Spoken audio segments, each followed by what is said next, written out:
This is SpaceTime, Series 25, Episode 91. Coming up on SpaceTime, was there a second dinosaur-killing asteroid impact? Looking at the origins of the Martian moons Phobos and Deimos, and Artemis 1 on Final Countdown. All that and more coming up on SpaceTime. Welcome to SpaceTime with Stuart Gary.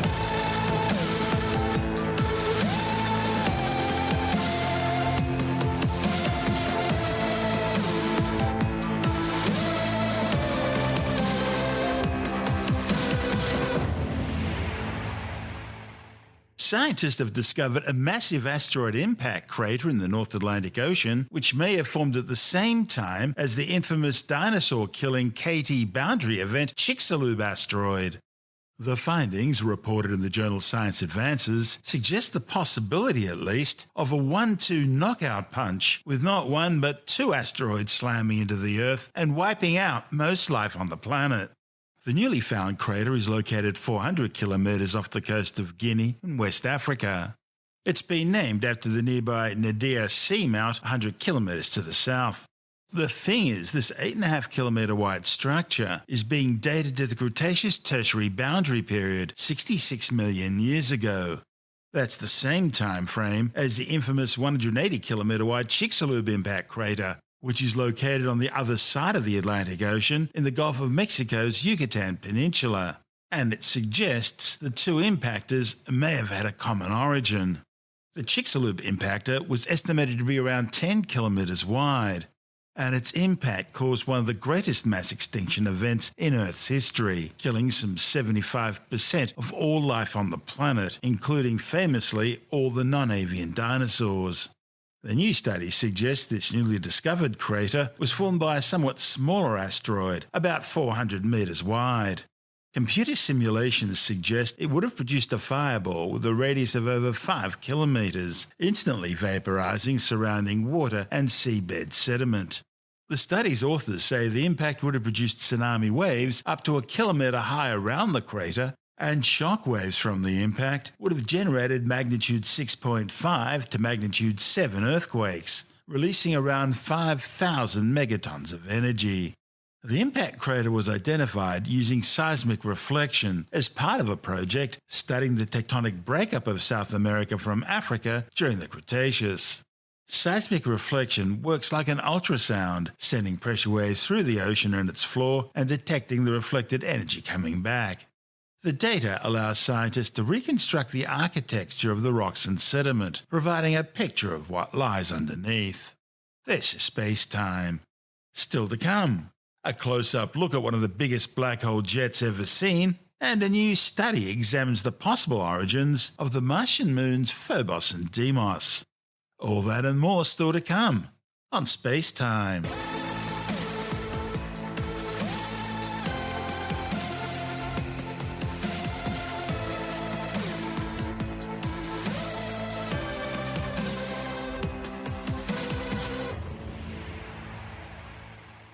Astronomers have been given the most detailed view yet of the structure of the spectacular jets that are generated by supermassive black holes as they feed.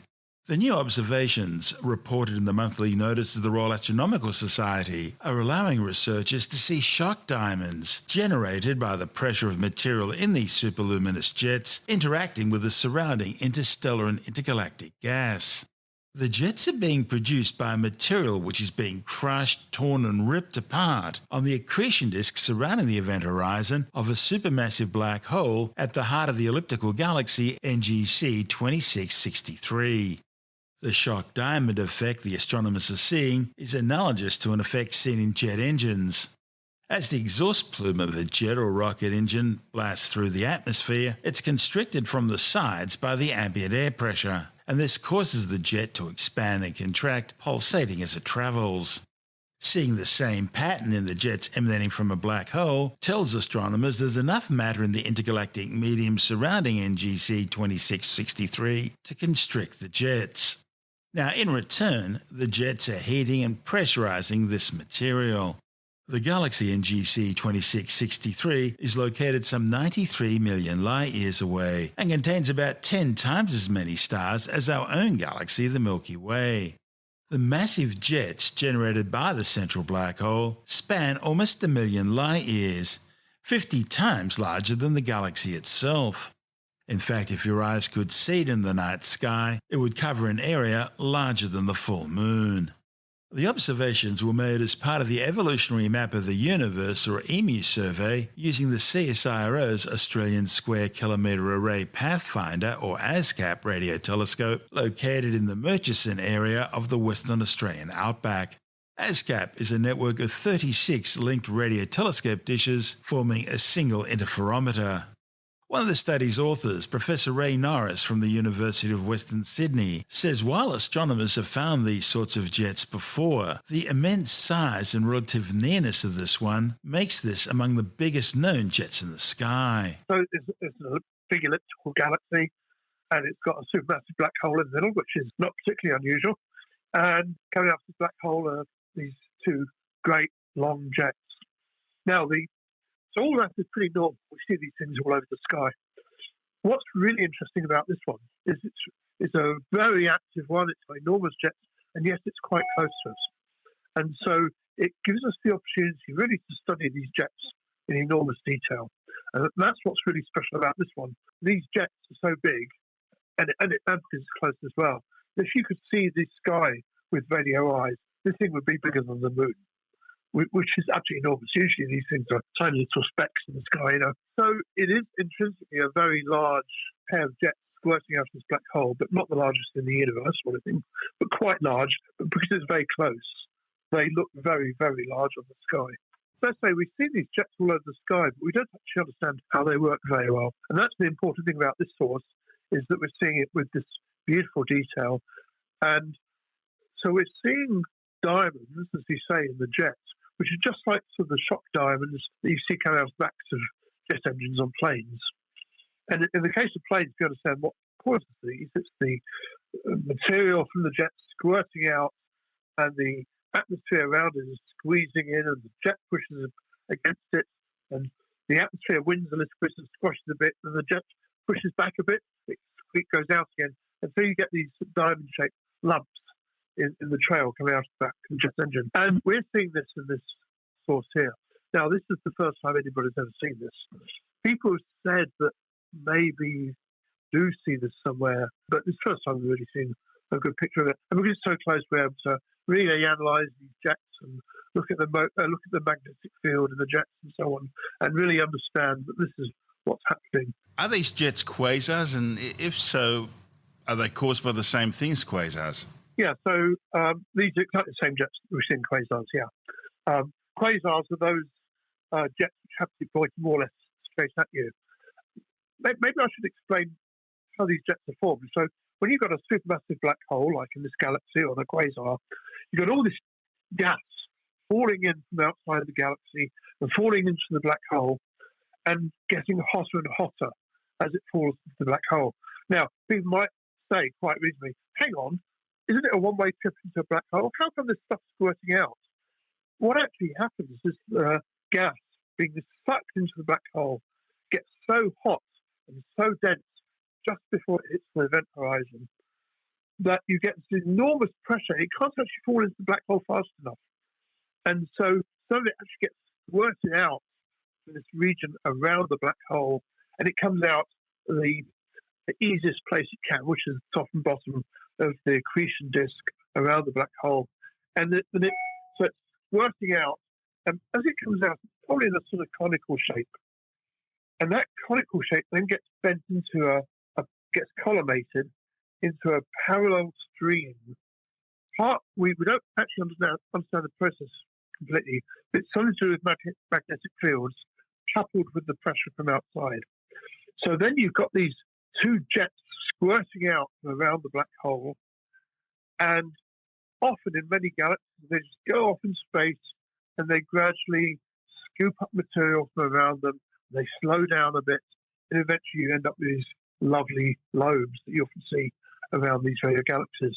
Now in this case we're seeing a bit more complex stuff going on, that the jet as it squirts out, it's interacting with the material around it, and that material is squeezing the jet inwards, and the jet is resisting and pushing out. And then you can see this tussle going on between the jet and the material around it. And as the jet pushes out and the material outside pushes in, that's what gives you these bumps in the jet that in a jet engine would see as diamonds at the back of the jet. Now, this material is being heated to X-ray temperatures through friction and just the physics of being crushed and squeezed and torn apart on the accretion disk. And it's then being pushed out by, we think, magnetic field forces generated by the massive black hole, and then it's being shot out at close to the speed of light in opposite directions, perpendicular to the accretion disk. And as it's going through the interstellar medium, it's being affected by that, and that's what's causing these shock diamonds. That's right, yeah.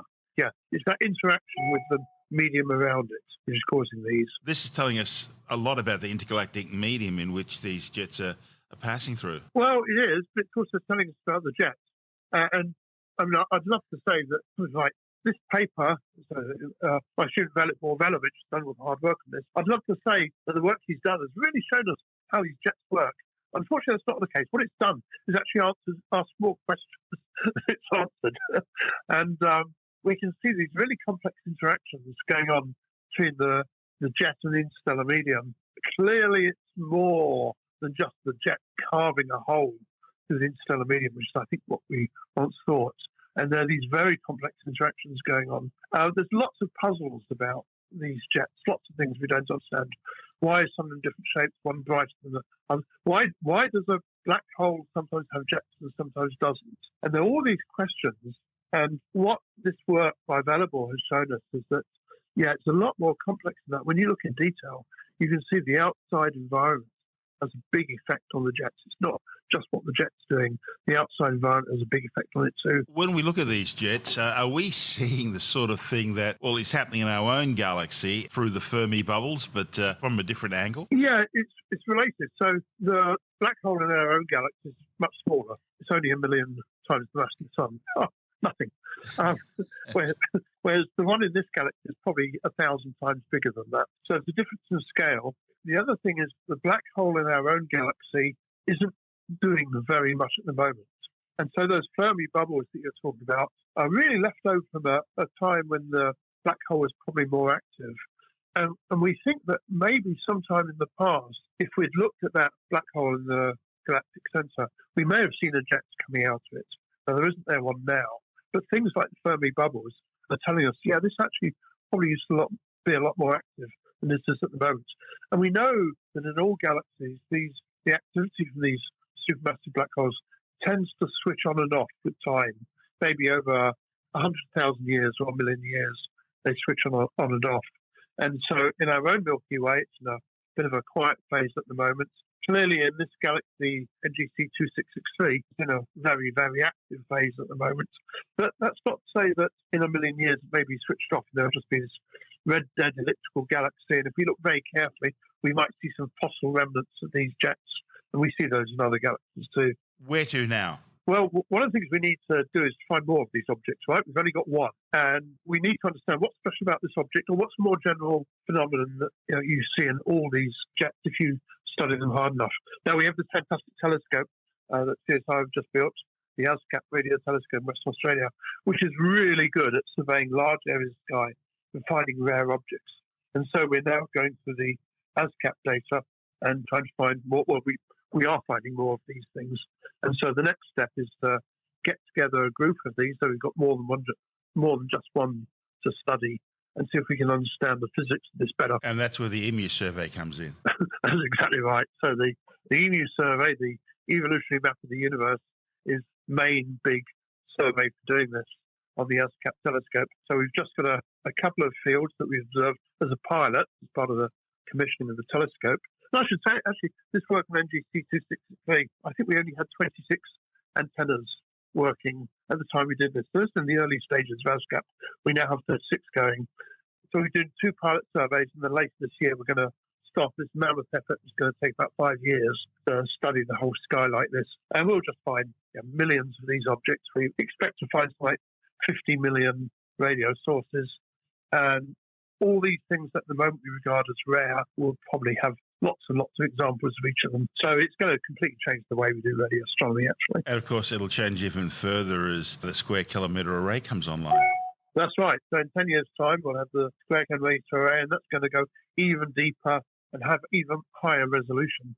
That's going to be completely mind-boggling. That's Professor Ray Norris from the University of Western Sydney. And this is SpaceTime.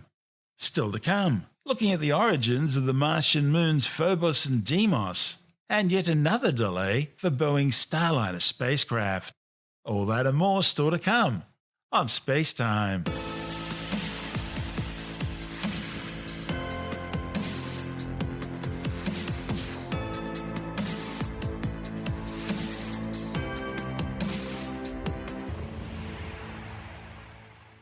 A new study has confirmed that the two Martian moons Phobos and Deimos were never a single body. The origin of the two moons has generated much speculation and debate. The larger of the pair, Phobos, is some 22.7 kilometres wide, while Deimos is just over half that size at 12.6 kilometres.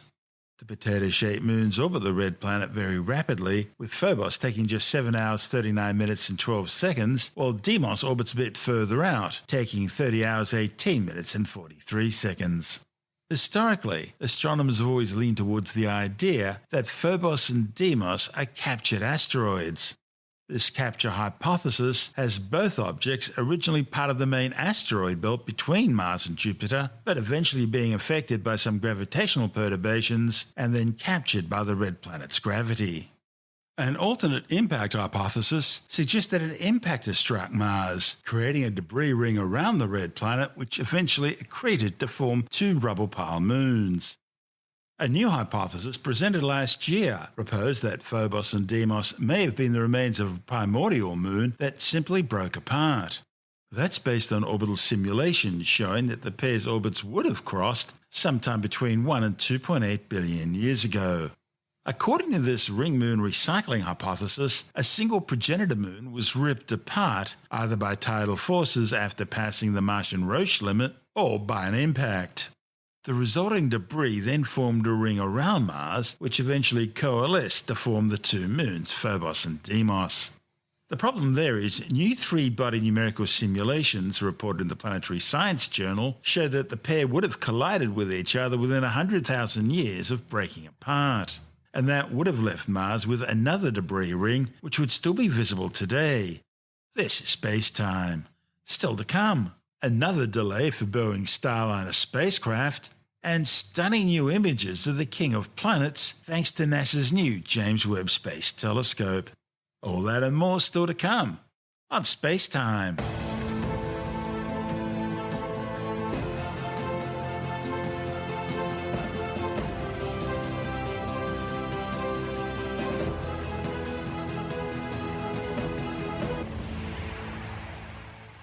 The first manned test flight of Boeing's new CST-100 Starliner spacecraft has been delayed until at least early next year because of modifications needed following its last test flight back in May.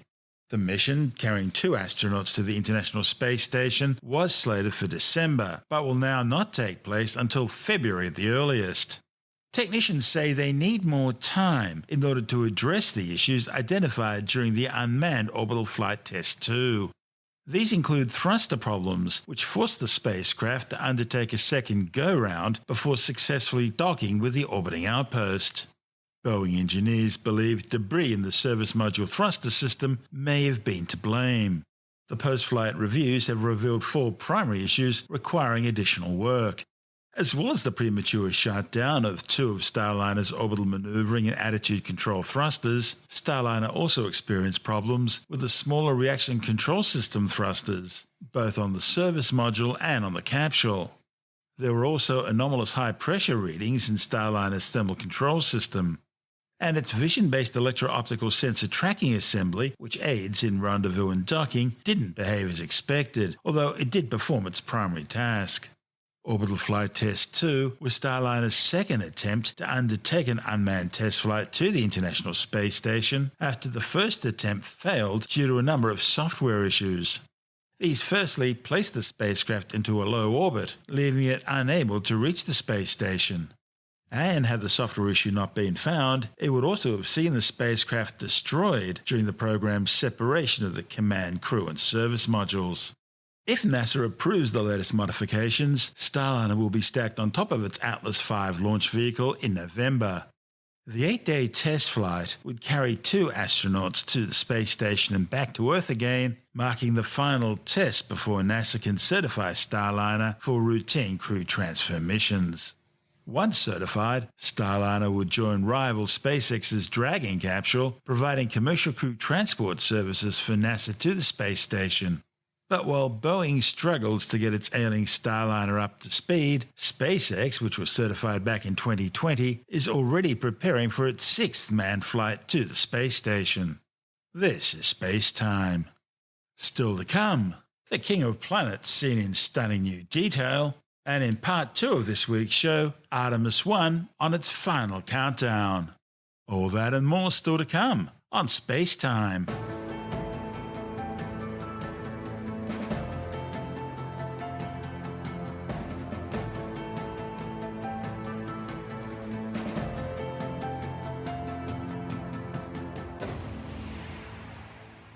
The latest images coming out of NASA's new James Webb Space Telescope are continuing to amaze astronomers. The stunning images include a new view of Jupiter, the solar system's largest planet. The infrared images, which are artificially coloured to make specific features stand out, show fine filigree along the edges of the coloured bands and around the Great Red Spot. They also provide unprecedented views of the gas giant's auroral activity over both the Jovian North and South poles. One wide-field image presents a unique lineup of the planet, its rings, and 2 of its smaller moons, Amalthea and Adrastea, against a background of galaxies. The 2 tiny moons are just 220 kilometres across respectively, and Jupiter's dark ring system is 1,000,000 times fainter than the planet itself. Yet the features all stand out brilliantly. The study's lead author, Imke DePatter from the University of California, Berkeley, says astronomers have never seen such incredible images of Jupiter before. As well as its enormous anticyclone, the Great Red Spot, numerous storm systems can be seen as small pallid ovals. Also clearly visible are tiny bright plumes of cloud particles, as well as bright waves, swirls and vortexes. The transition between organised zonal flows and the chaotic vortex patterns at higher latitudes is also clearly visible. Although astronomers have seen many of these features on Jupiter before, James Webb's infrared wavelength provides them with a very new perspective. In fact, the combination of images and spectra at near and mid-infrared wavelengths will allow scientists to study the interplay of dynamics, chemistry and temperature structure in and above the Great Red Spot and the auroral regions. This is SpaceTime. The final countdown underway for the Artemis 1 mission to the Moon. The Uni of New South Wales M2 spacecraft send back their first happy snaps from orbit. And China launches another group of spy satellites. All that and more still to come on SpaceTime.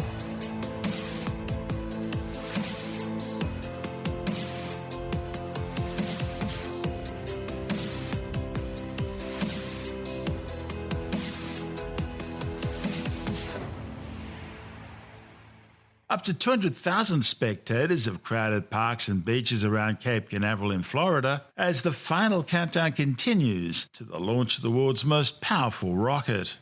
The SLS Artemis 1 moon rocket is towering above Space Launch Complex 39B at the Kennedy Space Center with all systems go. NASA have 3 launch windows open for this flight, which will send an unmanned Orion spacecraft on a 42-day mission beyond the moon and back. The first 2-hour launch window opens today. Another one will open on Friday, September the 2nd, and the third next Monday, September 5th.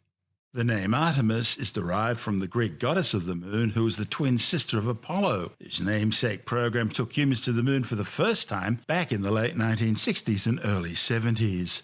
When it finally lifts off on its maiden flight, the core stage of the 98-metre tall SLS or Space Launch System moon rocket will produce some 8.8 million pounds of thrust from its 4 RS-25 Space Shuttle main engines and its twin strap-on solid rocket boosters.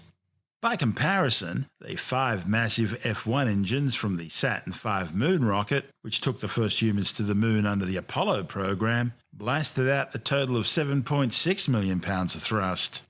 Artemis 1 will be the first of a series of missions designed to return people to the moon, which was last visited by humans 50 years ago with the crew of Apollo 17 back in 1972. The mission will travel more than 2 million kilometres, taking the Orion spacecraft some 65,000 kilometres beyond the moon and further than any other human-rated spacecraft has ever travelled. After several orbits around the moon and the deployment of 10 scientific and research satellites, Orion will head back to Earth, re-entering the Earth's atmosphere at some 40,000 kilometres per hour. That's faster than any other human-rated spacecraft ever. During its descent, Orion's ablative heat shield will reach temperatures of over 2,700 degrees Celsius. The primary goal of this mission is to test all the technology of the SLS launch vehicle and Orion spacecraft to ensure they can reliably support human spaceflight. But for this mission, the only passengers on board Orion will be 3 mannequins that are being used to help measure radiation levels aboard the spacecraft as it travels through the Van Allen radiation belts and gets exposed to the solar wind and cosmic rays from the sun and deep space. One of the other key goals of Artemis is to establish an infrastructure in space on and around the moon that will allow for longer missions. The 10 CubeSats loaded onto Artemis 1 include the 14-kilogram Lunar Ice Cube 6-unit CubeSat, which will use a broadband infrared compact high-resolution exploration spectrometer to search for water resources from lunar orbit. Meanwhile, the Arizona State University's Lunar Polar Hydrogen Mapper will use a neutron detector to map hydrogen sources around the lunar South Pole. Lockheed Martin's Loon IR will map the lunar surface to aid in selecting future landing sites on the moon. Japan's lunar lander Omotenashi will use airbags to touch down onto the moon's surface. Once on the ground, it'll measure lunar surface radiation and investigate soil mechanics using accelerometers. Looking at radiation from a different perspective will be BioSentinel. It'll deploy into a lunar flyby trajectory in a heliocentric orbit to study the effects of radiation on yeast organisms under deep space conditions. The Italian Space Agency's Argo Moon CubeSat will monitor and observe the upper stage of the SLS rocket after it's jettisoned by Orion. This will allow it to monitor all the other CubeSats as they're being launched. But not all the CubeSats aboard Artemis 1 are targeting the moon. The NEO Scout will be deployed on a 2-year mission, using a solar cell to maneuver towards any near-Earth asteroids it comes across in order to study them at close range using an image sensor. The Japanese Space Agency's Aquarius CubeSat will study the radiation environment in Earth's plasmasphere. This is the inner region of the Earth's magnetosphere. And the mission provides a unique opportunity to look at it from the outside rather than from within. Another CubeSat will be the CUSP mission. It'll be placed into an orbit around the Sun and use a suprathermal ion spectrograph to detect low-energy solar energetic particles, a miniaturized electron and proton telescope to count high-energy solar particles, and a vector helium magnetometer to monitor the strength and direction of magnetic fields. The T-Miles CubeSat will use innovative plasma iodine thrusters, which utilize low-frequency electromagnetic waves as propulsion, to travel around 60 million kilometers from the Earth on a journey towards Mars. Now, if all goes well with the Artemis 1 mission, the first manned mission of Orion will be Artemis 2, possibly launching in May 2024. It'll take a crew of 4 on a 21-day mission, which will fly by the moon at an altitude of 7,400 kilometers. The mission's profile will be a multi-translunar injection with multiple departure burns and a free return trajectory from the moon. That mission will also deploy a flotilla of CubeSats in support of the next mission, Artemis 3, which will see humans return to the lunar surface, possibly in 2025. It would be the first manned flight to the lunar surface since Apollo 17 back in 1972, more than half a century ago. Once in lunar orbit, the Artemis 3 Orion capsule will dock with a pre-positioned SpaceX Starship HLS lander. 2 of the Orion crew members will then transfer to the lander and travel down to the lunar surface, touching down near the South Pole for a week-long stay, undertaking scientific observations and collecting samples. Much of their equipment, including supplies and a lunar rover, will be pre-positioned before they arrive. Future Artemis missions will use the Lunar Gateway space station as a staging post and jumping-off point before descending down to the lunar surface. The skills learnt during the Artemis program and the infrastructure built for it will then be used to take humans to the planet Mars, possibly sometime in the late 2030s. This report from NASA TV. NASA is preparing for a journey back to the moon, and after that, we're setting our sights on Mars. To get there, we need tons of rocket power coming from our Space Launch System. When it comes to how much power this thing can push out, this thing is massive. It's going to be mesmerizing to stand next to this massive vehicle. The immensity of it, knowing that this thing is going to be propelling a rocket into space and around the moon. Hang on, it's probably best to start back at the beginning. It all started in Promontory, Utah, where Northrop Grumman manufactured each of the segments that make up the rocket's boosters. After a 10-day cross-country journey, the booster segments were delivered to Kennedy Space Center's Rotation, Processing, and Surge Facility, or RPSF. If this all sounds familiar, that's because it's the same facility that was used to process shuttle booster segments, which all came from Utah. Then they're ready to go to the iconic Vehicle Assembly Building, or VAB, where the rest of the motor segments are assembled and stacked on top of the mobile launcher. So the one thing about this vehicle, of course, it's produced all across the country. Components all come here. They may be built around the country, but they all come together right here in the Vehicle Assembly Building. Our SLS rocket will generate 8.8 million pounds of thrust to break through Earth's gravitational pull. That's more power than the Space Shuttle and the Saturn V rocket used. Teams with NASA's Exploration Ground Systems are responsible for assembling the boosters that will house the majority of that power. The twin solid rocket boosters, made up of 10 total motor segments, will stand nearly 17 stories when fully stacked. First, teams will inspect and prep the hardware. Next, they're ready to start stacking the segments, a process that takes time, patience, and a steady hand. Once we have everything done in High Bay 4, we pick up the segment with the 325 crane, pick it up over the 16th floor crossover to where you see it now. And we begin stacking the segments. Each segment, we lift over the 16th floor crossover and stack it. Once we stack it, we put it on top of the segment below, and we put about 177 pins all the way around the whole thing to attach each segment. And the pressure to perform the operation flawlessly can test the team's nerves. There's a tremendous responsibility involved with processing flight hardware like this. It's nerve-wracking at times, but it's exciting. There's zero appetite for risk in a program like this. We have a bunch of shuttle guys that are here to show us along the way. You know, if we get stuck, they're there to guide us. At the beginning of the stacking, it was very nerve-wracking. You know, with each segment that we stacked, a little bit of the nerve comes off. By the third or fourth one, it's easy peasy. You know, we're pushing through, all the jitters are gone, and we're just excited to get finished with it. With all 10 booster segments now fully stacked on the mobile launcher, there's just one final piece of the puzzle to round out the power needed to get SLS off the ground and send it to space. Core stage. After a 900-mile journey aboard NASA's Pegasus barge, the SLS core stage, the largest rocket stage NASA has ever built, has made it to Kennedy Space Center. Today is a huge day. This is the last piece of big hardware that we need for Artemis 1 processing. And we've just been waiting a long time for this part of the vehicle to arrive so that we can get going on the next steps of our stacking operations. Standing an impressive 212 feet tall And weighing a whopping 188,000 pounds, the core stage came all the way from Stennis Space Center in Mississippi. The core stage went through round after round of rigorous testing, including what's called its Green Run series, truly putting its performance to the test. The series involved 8 rounds that looked at systems individually before culminating in pure power.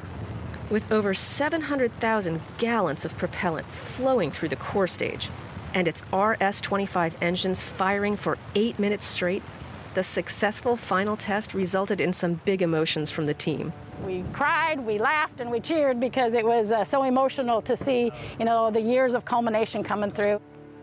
And that victory did not come without overcoming a few challenges, proving why at NASA we test as frequently and as hard as we do. And we got to shut down. All personnel. So we actually did a 1-minute test on the first hot fire test, and then we learned a lot from that. We understood the vehicle more, we made a few changes, and then we got back into our second hot fire test. There was a lot of joy and workmanship and ownership of being able to work that process and be able to get it done. When we went for the second hot fire, and we went for the 500 seconds, that was just pure exhilaration.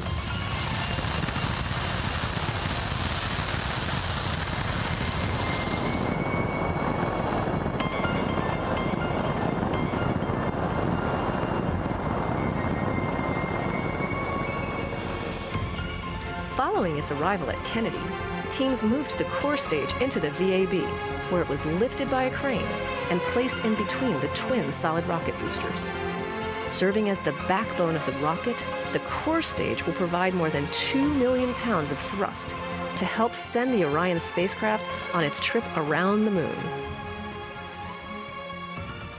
Essentially, we have these 2 massive cranes that are located inside of the VAB, where we go ahead and we pick 2 points at the end of the core stage, one on the back portion of it and on the front portion of it. We lift it up to the point where we're able to transition it from a horizontal position over into a vertical position, and then essentially bring it way up to the top of the vehicle assembly building and cross it over into high bay 3, in which we ensure that we don't damage any part of the vehicle as it's incoming into its position. NASA's largest rocket stage, now fully integrated with the twin boosters, is ready to get Orion off the Earth. But it will take one more critical component to give the capsule that extra push it needs to journey tens of thousands of miles beyond the moon. With just a single RL-10 engine, the Interim Cryogenic Propulsion Stage, or ICPS, will provide over 20,000 pounds of thrust to send Orion on the ride of a lifetime. To connect the ICPS with the rocket stack, teams next added the launch vehicle stage adapter to the core stage, followed by the ICPS. The ICPS is the Interim Cryogenic Propulsion Stage, and essentially it's somewhat of the upper stage of the entire SLS vehicle. And what that will do is propel the Orion capsule along with its service module over to its destination, which at this point in time will be the moon. But before the spacecraft can be attached to the rocket, teams will conduct a series of tests to ensure all of SLS's components communicate properly with one another, plus the ground systems equipment, the launch control systems, and its software. Adding to the challenge, those methods for testing have changed significantly since the days of the Apollo program. Initially built in the 1960s to house assembly of the Saturn V, the VAB has undergone some major modifications to support several different kinds of rockets and spacecraft, whether they're going into low Earth orbit or venturing to deep space. This high bay was Shuttle Heritage. Before that, it was Apollo Heritage. So there's upgrades that are still occurring today to include upgrades that will support Artemis 2 and Artemis 3. When SLS blasts off from Kennedy's Launch Pad 39B, Orion isn't the only thing it will be sending to space. Hitching a ride with Orion are tiny shoebox-sized satellites called CubeSats that were loaded into the Orion stage adapter in Kennedy's Space Station Processing Facility. The extra room in the stage adapter provides a rare opportunity to send those CubeSats to deep space to conduct science and research of their own. And these CubeSats are on tap to study a range of topics, from the moon to asteroids to the effect of space radiation on living organisms. At this point, the stack is nearly complete. All that's missing is the spacecraft itself, which has been in the Launch Abort System facility, getting outfitted with one of the spacecraft's most crucial pieces. The Launch Abort System is kind of that pointy solid rocket motor that's at the top of Orion, and it's there to protect the crew in the event of an emergency, so it's a very important system. Fully integrated with its Launch Abort System, the Orion spacecraft slowly makes its way to the VAB in the overnight hours. Upon its arrival, teams carefully lift and lower it onto the Orion stage adapter. With this operation, stacking the most powerful rocket the world has ever seen is complete. We're trying to decide, what does exploration look like in the future when we retire shuttle? You know, what does our nation want to do? Where do we want to go? How do we want to explore? To see it go from those days of words and ideas in people's heads to the 3 programs we have today and the Artemis mission and all the hardware that's been produced in factories ranging from big aerospace companies to little mom and pop shops all over the country and the world, it's unbelievable, and I'm just really proud. Before SLS and Orion can launch into a new era of space exploration, a series of tests needs to take place inside the VAB, validating the rocket and spacecraft as an integrated system and paving the way for one final milestone, wet dress rehearsal, allowing the launch team to run through a full launch countdown, but stopping just short of firing the engines. So proud when it rolls out of the VAB. I will personally be probably crying a little bit because it's such a big event. We worked so hard to get us to the day of rolling out. I'm probably going to be bawling when we launch it. See it through my tears because it's just a culmination of so much work from everybody.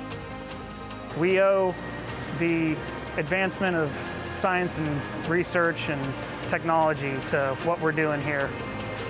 And this is a big opportunity for us as a nation to reclaim our spot at the forefront of human space flight and exploration. Artemis is going to be a major part of history. It most definitely is going to rock the space industry when it flies. This program is going to go to the moon. It's going to go to Mars. We need that. This country needs that. This world needs that. I'm so excited. It's going to be a lot of work ahead of us, but Artemis 1 is going to surprise everybody. And in that report from NASA TV, we heard from Jacobs Mechanical and Structures mechanic Timothy Merrick, Jacobs Artemis Area Integrator Tony Dees, EGS Quality Assurance Engineer Corbin Nappy, NASA Exploration Ground Systems Operations Flow Manager Lily Villarreal, NASA Manager SLS Program Stages Office Julie Bassler, Aerojet Rocketdyne Lead RS-25 Integration Engineer Bill Muddle, NASA Exploration Ground Systems Integration Engineer Abdul Santos Galindo, and NASA Orion Program Production Operations Manager Scott Wilson. This is SpaceTime. Still to come. The University of New South Wales M2 spacecraft send back their first happy snaps.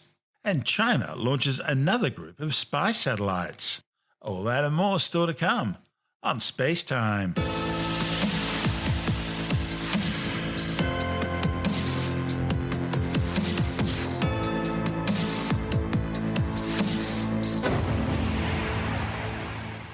The University of New South Wales M2 satellites have sent back their first high-resolution remote sensing images. The university's space director, Professor Russell Boyce, has described the capture as an important step towards a sovereign space capability. Each M2 spacecraft is a 6-unit CubeSat equipped with a variety of specially developed sensors and optical telescopes designed to gather data over a wide range of the electromagnetic spectrum to undertake multi-role missions using a highly adaptable and sophisticated onboard artificial intelligence system. The spacecraft's significant onboard processing capabilities are based around a versatile and rugged computer known as Volk, which is equipped with CPUs, FPGAs, and GPUs, allowing its spacecraft to be completely reconfigurable for a wide range of missions, including aircraft and maritime surveillance, remote sensing, space environment research, communications, urban planning, environmental management, disaster response, and national security. The M2 pair fly in formation using a star tracker navigation system and inter-satellite communications links. Their extremely low Earth orbit even allows them to employ aerodynamic forces generated by the rarefied atmosphere to help control their flight paths. The M2 spacecraft are the third mission under a joint Australian Air Force and University of New South Wales program and follow the earlier launch of the M1 and M2 Pathfinder missions. The Volt computer system used aboard the M2s are also incorporated into the CSIRO's SciSat-1 spacecraft.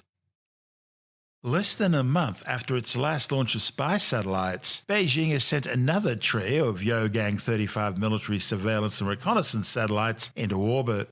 The spacecraft were launched aboard a Long March 2D rocket from the Chicxulub Satellite Launch Center in Sichuan Province.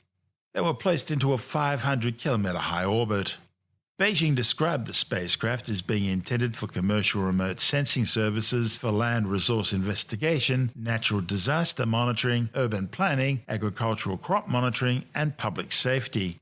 In reality, they're operated by the Chinese military to provide continuous high-resolution and electronic monitoring of areas of interest to Beijing as part of what Xi Jinping describes as preparations for war.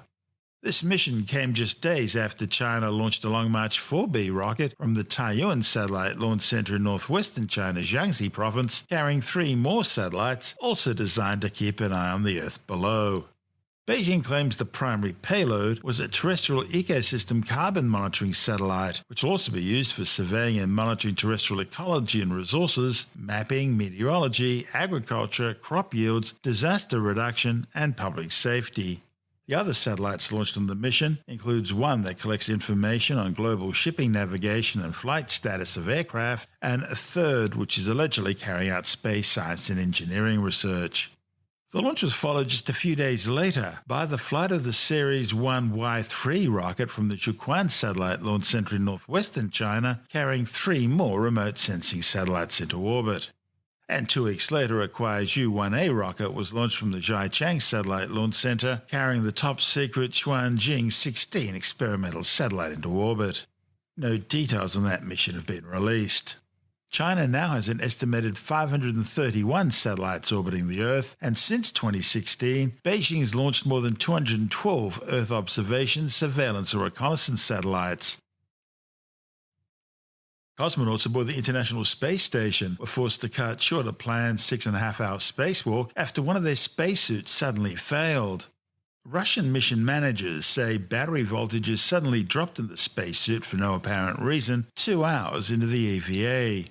The cosmonauts were installing cameras on the European Space Agency's new 11-metre robotic arm when the problem developed.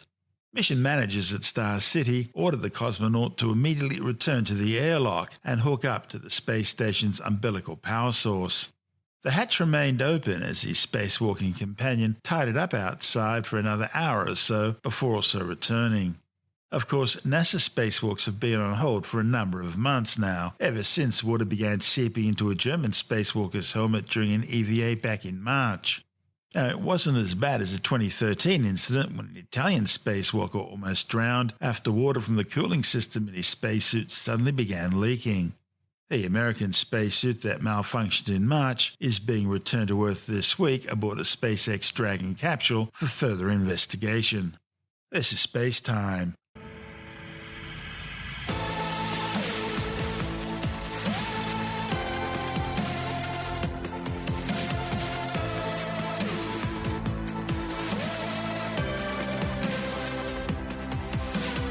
And that's the show for now. SpaceTime is available through Apple Podcasts, iTunes, Stitcher, Google Podcast, Pocket Casts, Spotify, Acast, Amazon Music, Bytes.com, SoundCloud, YouTube, your favorite podcast download provider, and from spacetimewithstuartgary.com. SpaceTime's also broadcast through the National Science Foundation on Science Zone Radio and on both iHeartRadio and TuneIn Radio. And you can help to support our show by visiting the SpaceTime store for a range of promotional merchandising goodies, or by becoming a SpaceTime patron, which gives you access to triple-episode commercial-free versions of the show, as well as lots of bonus audio content which doesn't go to air, access to our exclusive Facebook group, and other rewards. Just go to spacetimewithstuartgary.com for full details. And if you want more SpaceTime, please check out our blog, where you'll find all the stuff we couldn't fit in the show, as well as heaps of images, news stories, loads of videos, and things on the web I find interesting or amusing. Just go to spacetimewithstuartgary.tumblr.com. That's all one word, and that's Tumblr without the E. You can also follow us through @StuartGary on Twitter, @SpaceTimeWithStuartGary on Instagram, through our SpaceTime YouTube channel, and on Facebook, just go to facebook.com/SpaceTime with Stuart Gary. And SpaceTime is brought to you in collaboration with Australian Sky and Telescope magazine, your window on the universe. You've been listening to SpaceTime with Stuart Gary. This has been another quality podcast production from Bytes.com.